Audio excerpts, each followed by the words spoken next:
false teachers. And so tomorrow evening, we're going to talk about how do you do that?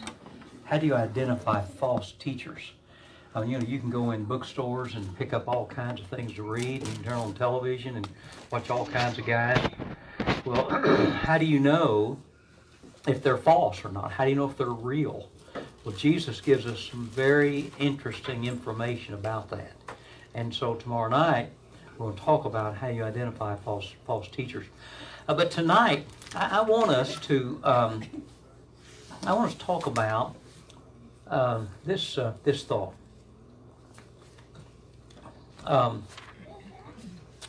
Can God trust your church? Now, that's an interesting thought, isn't it? Can God trust your church? Now, you are in a great position because you're new. You know, you don't have to worry about traditions. Nobody can say, well, we didn't do it that way before. You know? I mean, and I love that. I mean, I just think it's wonderful that you get to do something new and fresh. Now, one of the things you want to do is make sure God can trust your church. That He really can trust your church. And you're going to see something unique tonight. I want to tell you a story. Jerry and I have a young friend. Her name is Lindsay. We first met Lindsay. Her name was Lindsay Gray. Her name is Lindsay Brown now. But Lindsay Gray.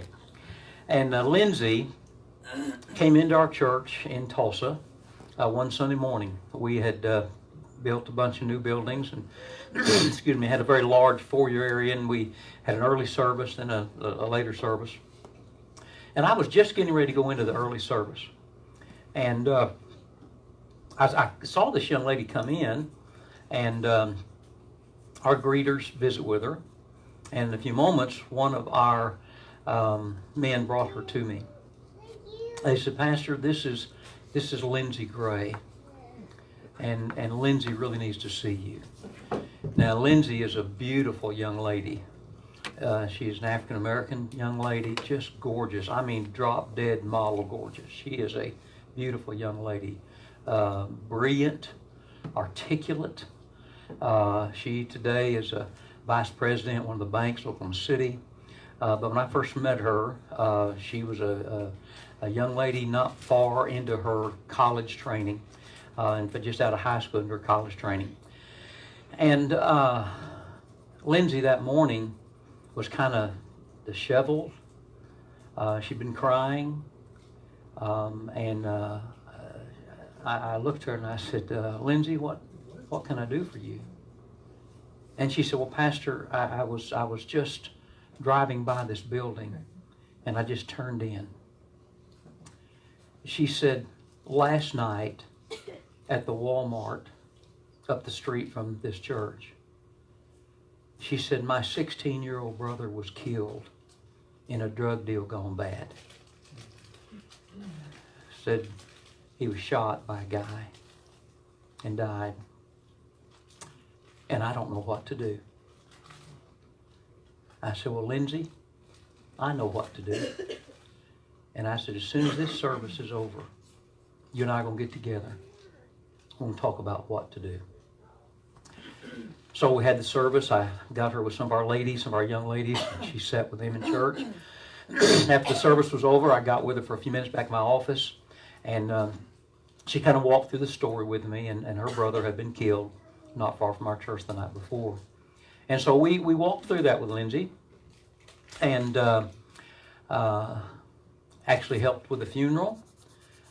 Became very close to Lindsay and her mother through that situation. Some weeks after the funeral, I was in Lindsay's home and her mother's home and had the privilege of leading them both to Christ. Had the privilege of baptizing Lindsay. And she kind of became like another daughter to us. I mean, just kind of came into our life, and we spent lots of time together. One night we were having dinner with Lindsay, and she said, well, Ted and Jerry, I've got to tell you about something. And boy, she just lit up. And a couple of years, I guess, had gone by at this time.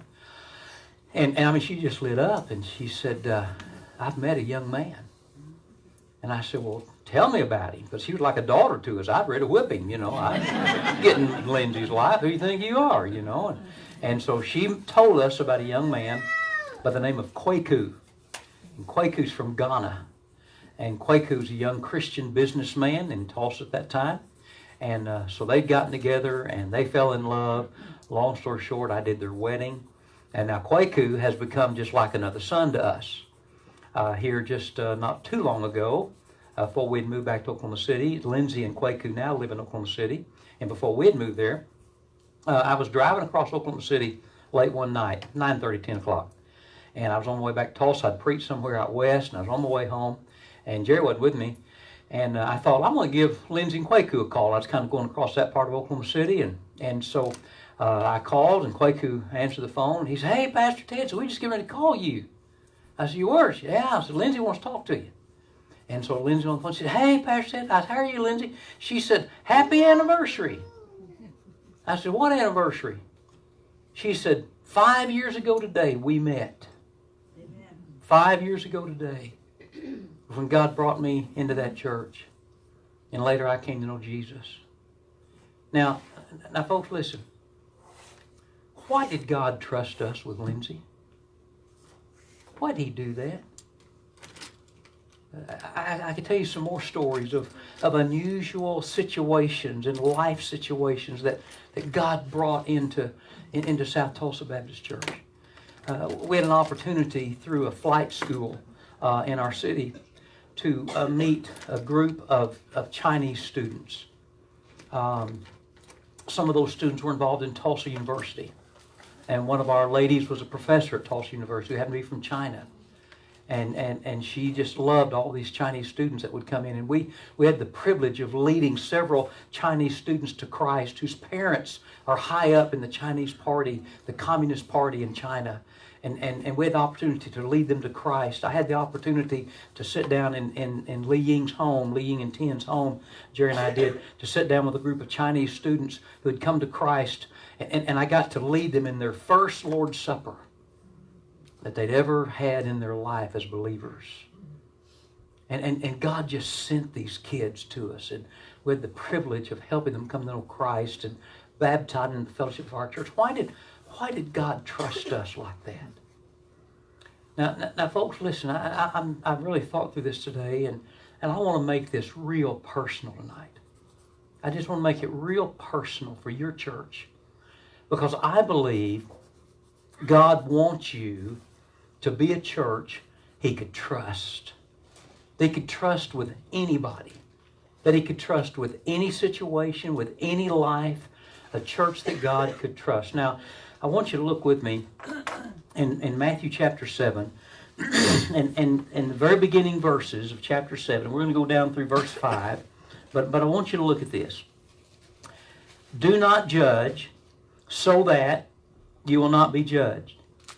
For in the way you judge, you will be judged. And by your standard of measure, it will be measured to you. Well, why do you look at the speck that's in your brother's eye, but do not notice the log that's in your own eye?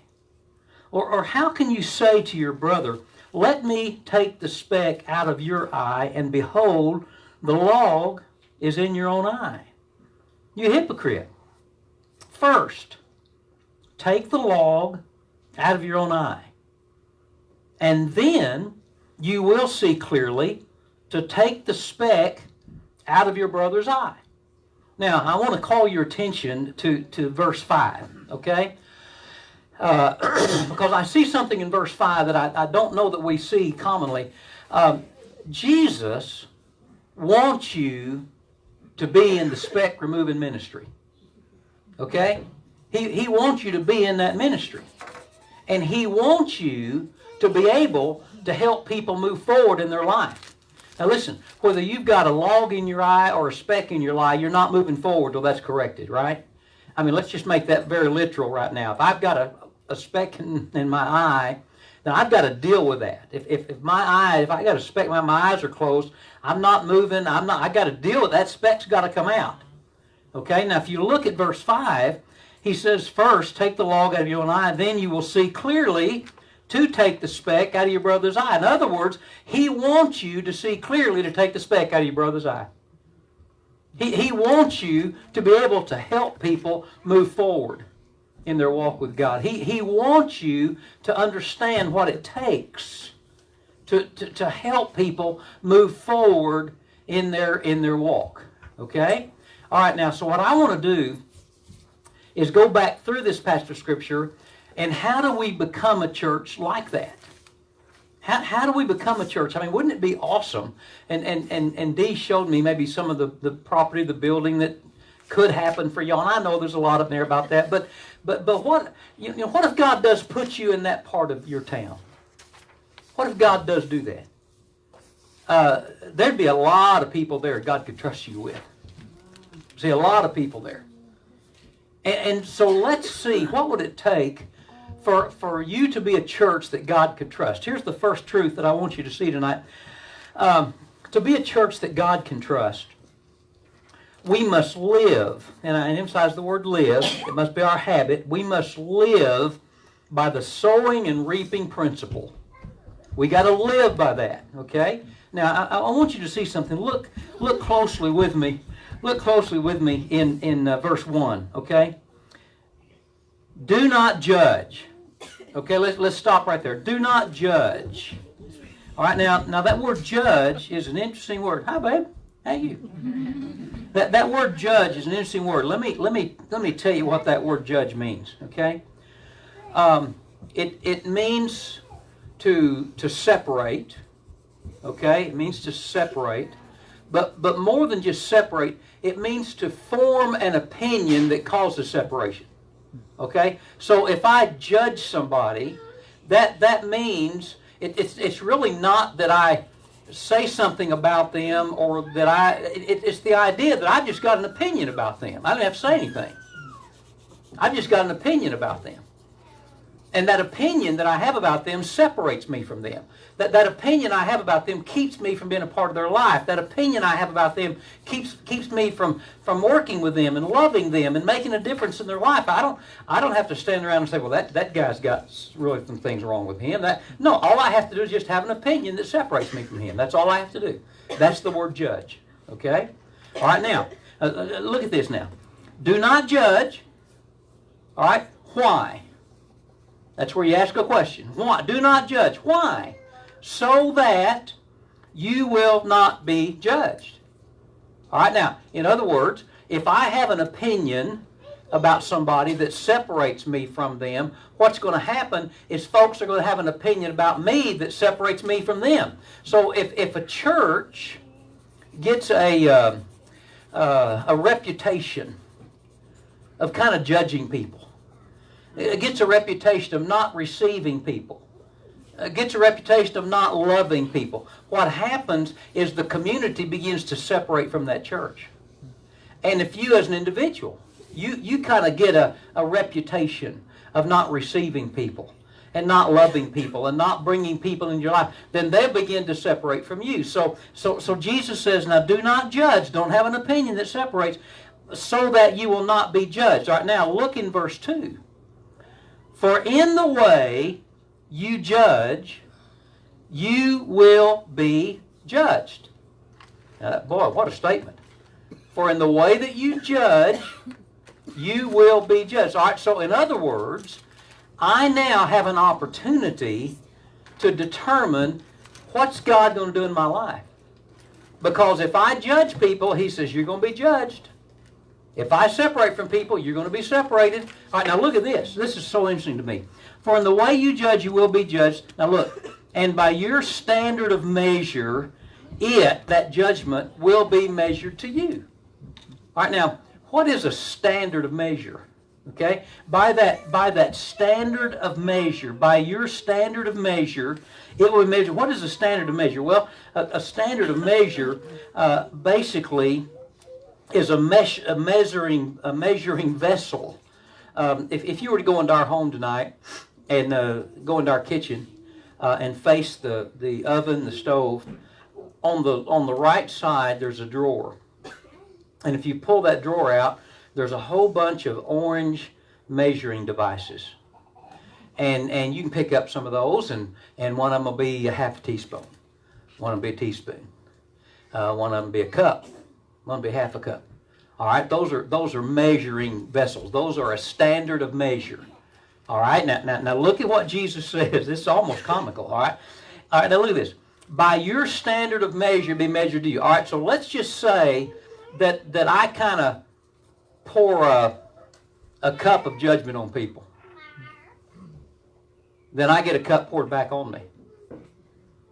Let's say that I take a shovel full of judgment and pour it on folks. Then I get a shovel poured back on me. Let's say that I use a backhoe.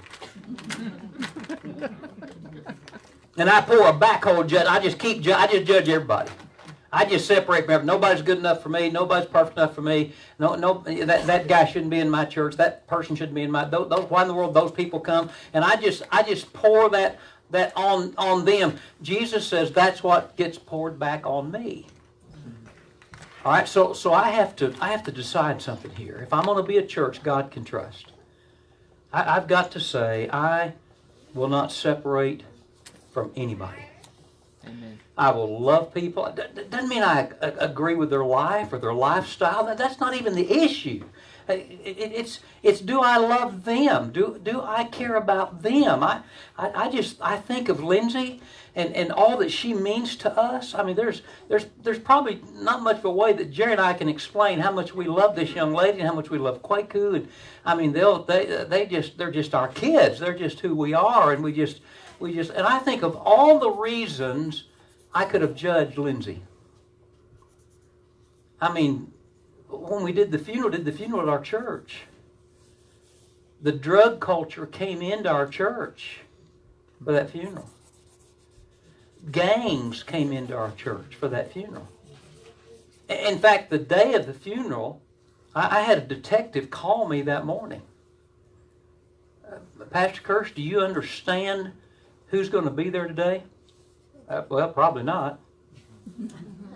Well, Pastor Kersh, we're going to be there today. The Tulsa police are going to be there today. I said, they're probably going to be guys there that we would like to arrest, that we probably want to arrest today. And I thanked him for that. There's a lot of reasons I could have judged Lindsay. A lot of reasons I could have said, wait a minute, we can't have drug people in our church. We can't. Listen, when they went through the trial, they caught the young man that killed her brother, and he had just turned 18 before they killed that kid. So he tried an adult. And so we went through the trial with Lindsay and her mother.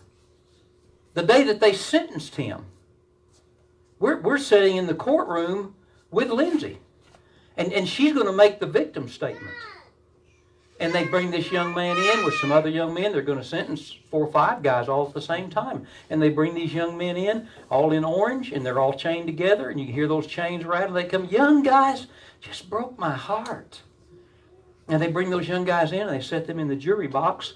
And we're back here where the spectators watch. And Lindsay's sitting between Jerry and I, and she's got her notes.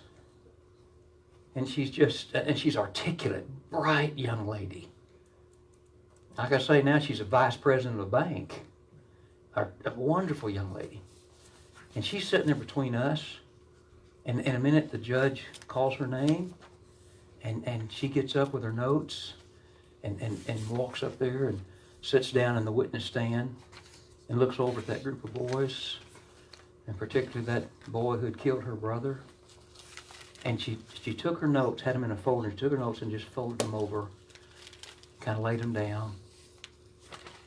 And I don't remember exactly what she said, but it was much like this. You have taken from us someone precious, but I cannot hate you. I forgive you. Amen. I have given my life recently to Jesus Christ, and He commands that I forgive you. And she shared what Christ had done in her life. And she got through and she picked up her notes and she came back and she sat down between us and she just kind of wilted. And so the judge sentenced the young man basically to life in prison. And they took these guys out.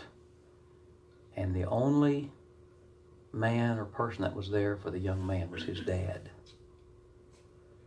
And I saw his dad there, and we leave.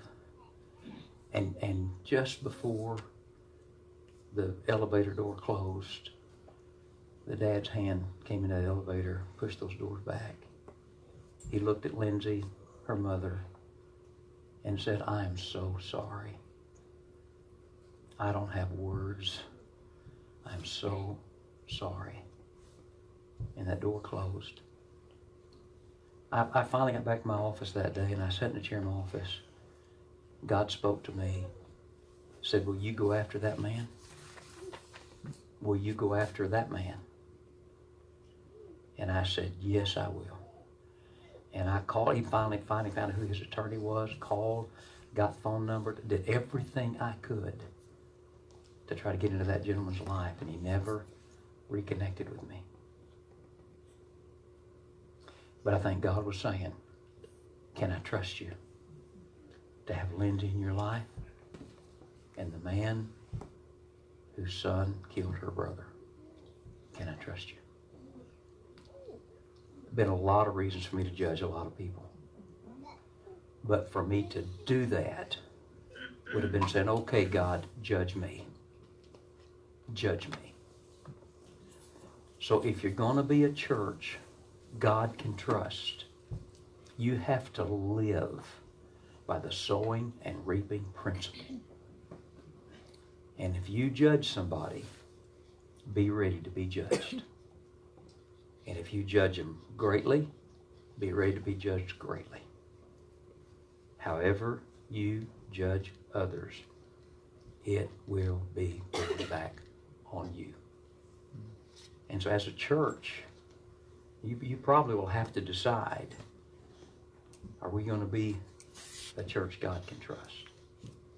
Now there's another truth I want you to see in this passage of Scripture. Not only must we live by the sowing and reaping principle, we must develop the practice. Now listen carefully. We must develop the practice of noticing the seriousness of our own sin.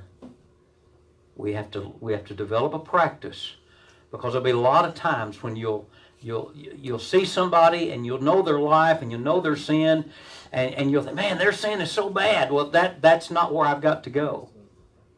One of the many years ago in my ministry, I was associate pastor at First Baptist Church, McAllister, Oklahoma. And McAllister is where the state penitentiary is, one of the state penitentiaries. And one of my jobs was to preach at the state penitentiary on Saturday. And I learned something about a lot of the guys in prison.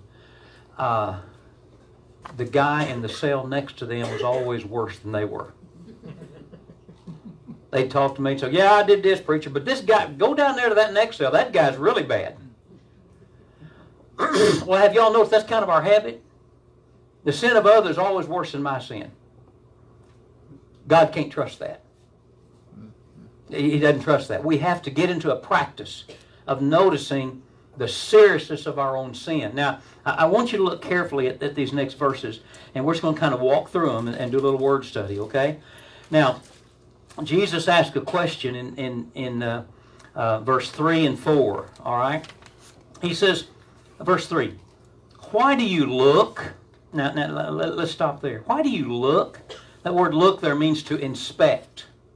It's not just a noticing look. It's not just a glance. Just inspect. If Jerry and I met, we were 16, 17 years old. And I remember the first day I saw her. It was a fire drill in the old the old high school at Miami. And there was a group of people there, and she was there. And I remember seeing her. And when I saw her, I inspected. Y'all got it? All right, I inspected. I liked what I saw. I had a buddy of mine who I told that day that I was going to take her out, and he said, she's not going out with you. I said, you want to bet? He said, yeah, what do you want to bet? I said, if she will, you pay for the date. And I said, if she won't, I'll pay for a date for you if you can get one. He said, all right, you're on. So the next day at school, I saw her in the hallway, walked up to her and said, let's go to the show Friday night. She said, all right. So I went by Lawson's house and got the money and took her out on our very first date. And you also need to know I got pulled over for drag racing that night with her in the car. Our very first date. And I didn't get a ticket. I talked myself out of that, but should have known God was going to call me to preach. Now that was before I was ever saved. I want y'all to know that. That was before I was ever saved. But when I saw her, I inspected her. Okay? Now folks, that's the word here. Why do you inspect? Now look at this. Why do you look? Why do you inspect the speck? The speck. Now that's an interesting word, the speck. It literally means, in the Greek language, it means a splinter, or, you know, if we had sunshine tonight coming through these windows, and if it came through just right, you could see the dust in the air floating around in the sun. All right? Those little specks floating around the sun, that's the word. It's a little piece of lint just floating around. Why do you, now this is so interesting to me, why do you inspect that speck, that little piece of wool, that little particle of dust in your brother's eye? But now look at this. But do not notice. Now that's interesting. Do not notice. Not to notice something means you're not even aware of it. Just not even aware. I enjoy cars, and I particularly enjoy Mustangs. And I have one, and I have a little Mustang convertible, 2014 GT, 5.0, 420 horses. It'll rock you back in the seat, pretty good. And I love it. I enjoy it. It's a lot of fun to drive, and we enjoy that little car. Some time ago, Jerry and I were out, and I heard, and if you've been around Mustang long, you know the roar of a Mustang when it's coming, particularly the roar of a Mustang Roush. And I mean, it's a hot rod. And I heard, before I ever saw it, I heard this Mustang Roush behind me. And I saw it in my rearview mirror. And boy, here was this red, beautiful Mustang Roush. And what thing came by me? Like just gorgeous sound. I mean, just absolutely gorgeous car. And it went up the road. And I said, Jerry, did you see that Roush? He said, no. I said, you didn't see that Mustang? You didn't hear that Roush go? You didn't see that Roush go by? No. I said, honey, are you kidding me? She said, I didn't notice it. That's the word. All right, now look at this. How do you look at the speck in your brother's eye, but do not notice the log? You know what that word log means? Roofing beam. A roofing beam. How do you see, how do you look, how do you inspect the speck, the particle of dust in your brother's eye, but don't even notice the roofing beam in your own eye? I think Jesus at that point kind of smirked.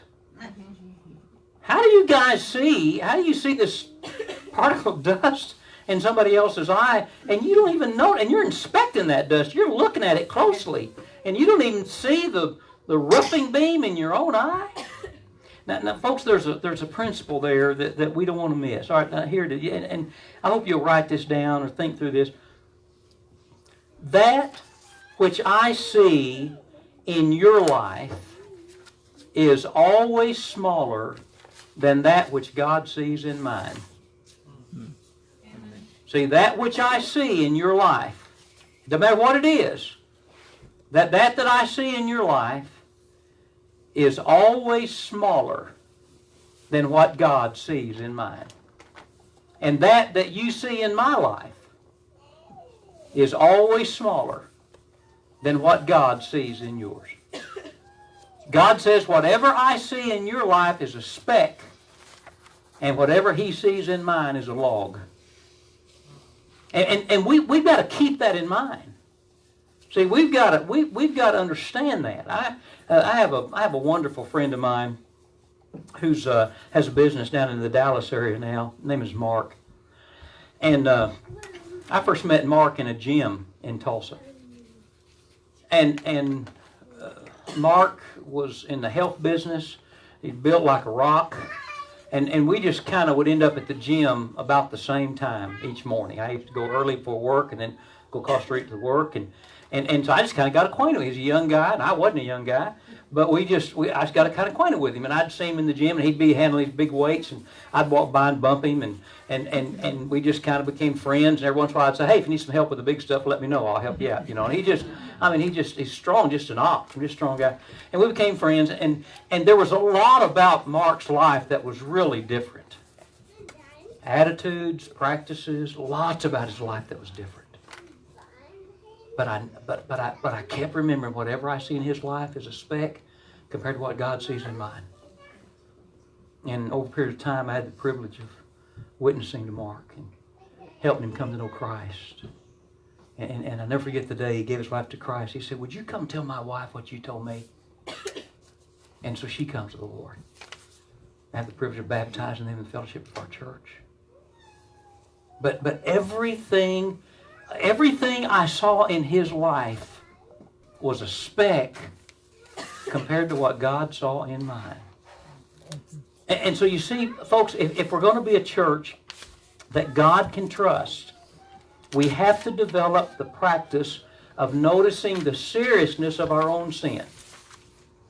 All right, let me give you one other truth that's important. We must understand the process of ministry. We got to understand the process of ministry. You know, in most ministry, there's a process. Most work in the lives of people, there's a process. And in this, there's a process. Now look at this. All right. Now, notice Jesus says something in verse 5 that I want us to really see. The first two words, you hypocrite. That word hypocrite just means to play act. And really, it's not a harsh word. I really don't see Jesus looking at his disciples, remembering now he's teaching his disciples. I really don't see him looking at those disciples saying, you hypocrites. That's not the idea. That's kind of the way we want to say it, you know, but that's not the idea. The hypocrite, it's kind of a tearful word. It's kind of a heart-rendering word. It's kind of like, you know, when you see your kids kind of going the wrong direction and you kind of say to them, what are you doing? You know, what are you doing? Come on, man, get it right. What are you doing? And it just means to play act. So it's kind of like Jesus saying, hey guys, don't play around here. No, don't play with me. Don't put a mask on. Let's be real. And so then here's what he says. First, all right? The word first, premier. Number one. You got to do this first. You can't do the next till you do this. Can't do two till you do one. All right? So he says, first, take the log out of your own eye. Okay, God, what do you see in me that needs to be removed? God, what are you seeing in me that's keeping me from moving forward? God, what are you seeing in me that's keeping me from walking with you? Okay, so God, if you'll show me what you see in me, I'm going to remove that. I'm going to confess that. I'm going to repent of that. I'm going to ask you to take that away. And then he says this. First, take the log out of your own eye. Now look at this. And then you will see clearly to take the speck out of your brother's eye. First, deal with yourself. Then you can help others. Then you can move others forward. Then you can do something. And in fact, I love this. You will see clearly. Then you will see clearly to take the speck out of your brother's eye. Have you ever looked at somebody and their sin and then their mess in life and said, I just don't know what to do to help them. I just don't know what to do to help them. Could it be one of the reasons we don't know what to do to help them is we got so many logs in our own eyes, we've not dealt with our own stuff. We've not dealt with our own sin. We've not repented of sin. Because Jesus very clearly says, first take the log out of your own eye, then you will see clearly how to take the speck out of your brother's eye. In other words, he'll show you how to help those folks. He'll show you how to move those folks forward. He'll show you how to do ministry. But you got to deal with self. One of my favorite stories, and I'm going to try to change names up here a little bit, because I want to tell you about one of the Chinese students that the Lord let us reach. But I realize this is on Facebook, and the communist government in China doesn't even know about him. And so I say, well, that's kind of weird. Well, it may be, but I just don't want to be. I just want to be careful. A group of students, Chinese students, came to our church, and there was one of these kids that came to me after some weeks of them being in our services. He came to me, and he said, in my office, he said, Pastor Ted, I really want to give my life to Christ, but nobody can know. He said, I have family that's really high up in the Communist Party, and there are people here in the United States to watch me, and nobody can know. And so in my office, he gave his life to Christ. Amen. A few more weeks went by, and he showed up again. He said, Pastor Ted, I want to be baptized, but nobody can know. He said, you just got to understand, because some of his friends had come, made decisions, were baptized publicly, but he was in a completely different position. And nobody can know. I said, not a problem. So one Saturday morning, we had deacons meeting. At the end of our deacons meeting, I told our deacons I needed them to go with me to the worship center. At that time, we had 39 deacons and great, wonderful men, good, godly men. And they said, well, why? Well, just come. And so we get into the worship center, and I said to them, I said, boys, I need y'all to sit here on the front pews just a moment. And I said, I'm going to go into the baptistry. And so I go into the baptistry, and from the baptistry, I told them the story. And I didn't use the young man's name. I just said, we're going to baptize this young man today, and nobody needs to know anything about the fact that we're baptizing him. So they didn't know his name. They just knew he was a Chinese student. And I brought him into the baptistry, and I baptized him and brought him out of the water. And by the time I brought him out of the water, those deacons had come and had all surrounded the front part of our stage, just on their own. And I brought him up out of the water, and I had been teaching our people about being a church God could trust. And I brought him up out of the water, and those deacons began to applaud. And all of a sudden, I noticed one of them threw his hands up in the air, and he said, oh, God, you can trust us. God, you can trust us. You can trust us. And over the next several weeks, we just saw all kinds of people come into that church that people didn't even know their background. Some of them nobody knew but me, whose lives were just a mess. But God said to us, I can trust you. I can trust you. Now, I really want you to be a church God can trust. But I'm just going to tell you something. God can't trust most of our churches. Jerry and I, over the last several years, have been in 25, 30 churches a year, doing conferences and meetings and all kinds of things. And out of that 25 or 30 churches over the last 4 years, which would be 100 plus churches, I can probably name on one hand those churches that I really feel in my heart that God could trust. They loved each other. They loved their community. They loved their pastor. They just were open to whatever God wanted to do. And so you've got a neat opportunity. This is early. And you can say together, we're going to be a church God can trust. We're going to be a church God can, no matter what. And as that becomes your style, other folks who become a part of you will join in on that. See? They'll pick up who you are. But the church that God can trust is a church that lives by the sowing and reaping principle. Is a church that develops the practice of noticing the seriousness of their own sin. And they understand the process of ministry. And that process is, I deal with me first. And then I can see clearly how to remove the speck out of the eye of others. So let's do this tonight, all right?